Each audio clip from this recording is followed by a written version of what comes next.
Bonjour, bienvenue, welcome guys dans cette nouvelle vidéo. Les amis, j'espère que vous allez bien. Les gars, troisième victoire de suite pour le Real Madrid qui a battu Mallorca 2-1. Il y a eu de bonnes choses, même si ça aurait pu être le match piège. Heureusement que l'équipe a bien réagi. Le score ne reflète pas vraiment la physionomie du match, surtout avec les 3 buts refusés. J'y reviendrai plus tard. On va s'intéresser d'abord à la compo. Militao, Trent et Vini de retour comme titulaire. Du coup, Carvajal, Rudiger et Rodrigo se retrouvent sur le banc. La concurrence bat son plein, même s'il faut préciser que Carvajal et Militao reviennent tous les deux d'une rupture des croisés. Ça peut justifier ses choix, même si soyons clairs, Trent n'est pas venu pour être remplaçant.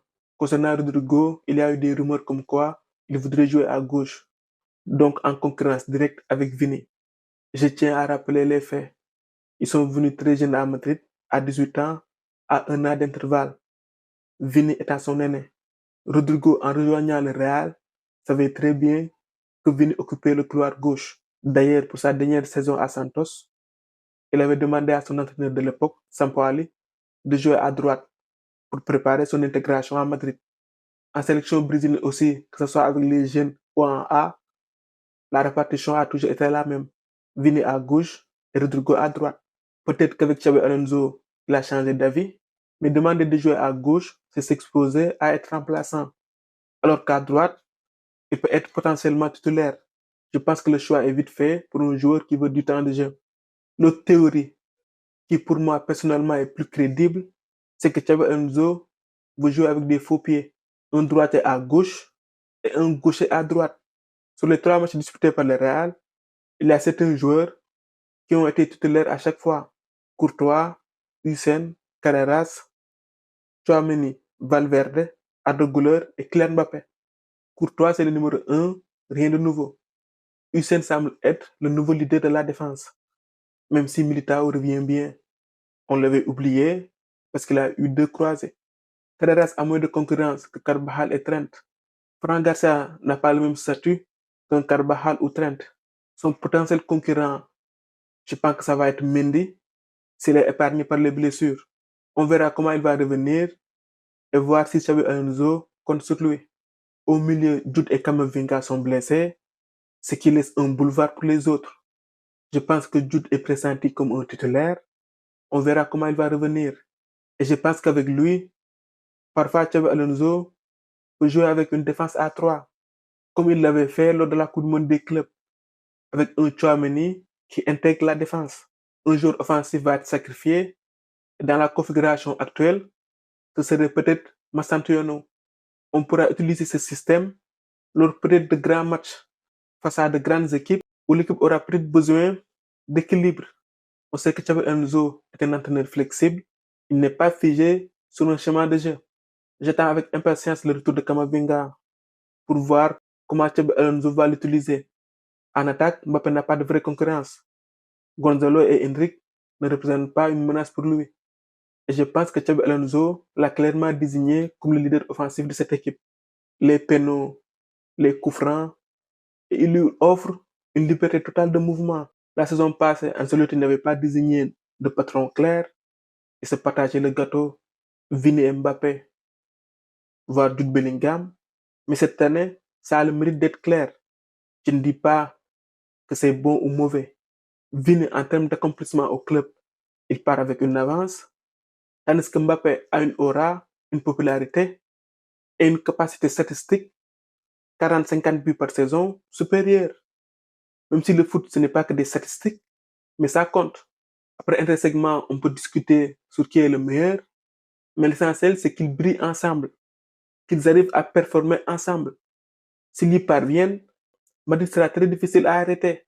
À la fin de la journée, ce qui compte, c'est que Madrid gagne. On revient à la rencontre. Bon début de match de l'équipe, avec le but refusé de Mbappé. Sur un excellent service de Trent. Dans cette action, tout est beau.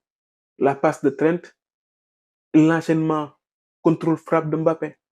Sur cette action, Kylian a fait l'effort de revenir pour se mettre en situation licite. Mais malheureusement, ça n'a pas été suffisant. Au jeu pour un cheveu, on fait confiance à la technologie. J'ai aimé le match de Trent.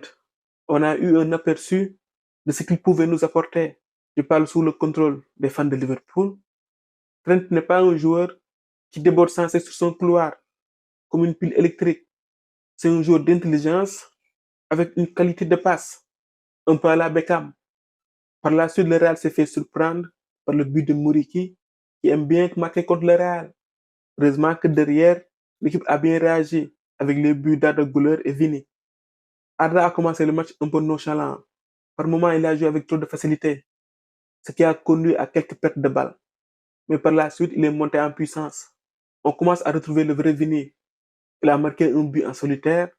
Sur cette action, je pense que Mbappé aurait pu faire un meilleur appel pour lui libérer l'espace. Kylian s'est vu aussi refuser un autre but pour hors-jeu. Sur ce match, il n'a pas eu de chance. Arda aussi a vu son but annulé pour une main. Sur le circulaire actuel 2025-2026, il n'est pas fait mention spécifique de cette situation de jeu, mais sur l'ancienne version 2024-2025, il est clairement indiqué qu'une main accidentelle qui mène directement à un but est sanctionnée. Si on se base sur ce texte, le but d'Arda Güler a été logiquement refusé. C'est la règle qui a été appliquée. Il y a un point en commun qui se dégage sur les buts récents du Real, sur le but de Vini, sur le but hors-jeu de Mbappé refusé suite à la passe d'Arda Güler, et sur le deuxième but de Mbappé face à Oviedo. C'est l'agressivité à la perte et la volonté de récupérer haut le ballon pour jouer direct. Cette verticalité me rappelle le Real de Mourinho. Avec quelques réglages sur les appels, le Real peut être redoutable. En phase de possession, sur la circulation du ballon, le Real devient meilleur. L'équipe progresse. J'ai aimé aussi le match de Carreras. Il a été très bon. C'est comme s'il était à Madrid depuis longtemps. Le seul défaut peut-être que je lui trouve pour le moment, ça concerne ses appels. Par moment, au lieu de libérer l'espace à son ailier, Rodrigo ou Vini, il les gêne un peu. Mais avec le temps, ça va se parfaire. Ils vont mieux se comprendre. Alors cette semaine, il y a aussi eu le tirage en Ligue des Champions. Le Real n'a pas eu un groupe facile. Le Real va affronter Liverpool à l'extérieur, Man City à domicile, Benfica à l'extérieur, Juventus à domicile, Olympiakos à l'extérieur, Marseille à domicile, Kairat à l'extérieur et Monaco à domicile. On a notre revanche à prendre sur les Reds. Real City est en train de devenir un classique. Benfica, la saison dernière, ils avaient réalisé un beau match face au Barça. On verra comment ils vont se comporter cette année. La Juve reste une grande équipe. Monaco joue sans complexe, mais je pense qu'à l'extérieur, ça va être compliqué pour eux. Kairat, c'est la surprise. Marseille aussi, je pense que à l'extérieur, ça va être compliqué pour eux. Olympiakos aussi, sans leur manquer de respect, je pense que ça va pas être compliqué pour le Real.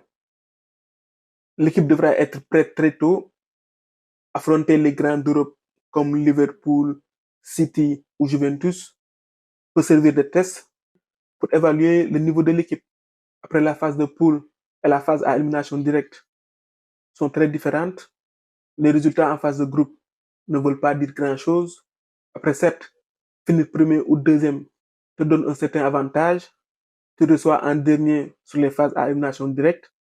Même si ça ne sert pas toujours, ça reste quand même un avantage. Et tu es censé faire face à des équipes les moins bonnes, les moins bien classées. Mais la réalité, c'est que tu peux tomber en huitième sur une grosse équipe qui ne sait pas gérer en phase de poule.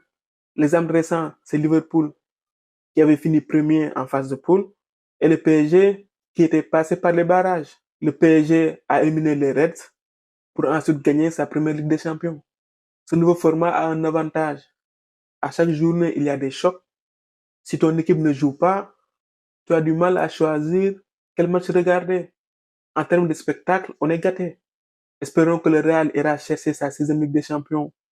On croise les doigts. Voilà les amis, c'était tout pour cette vidéo. On se retrouve pour d'autres vidéos. À très bientôt. Au football. Au micro, c'était Devrect pour vous servir.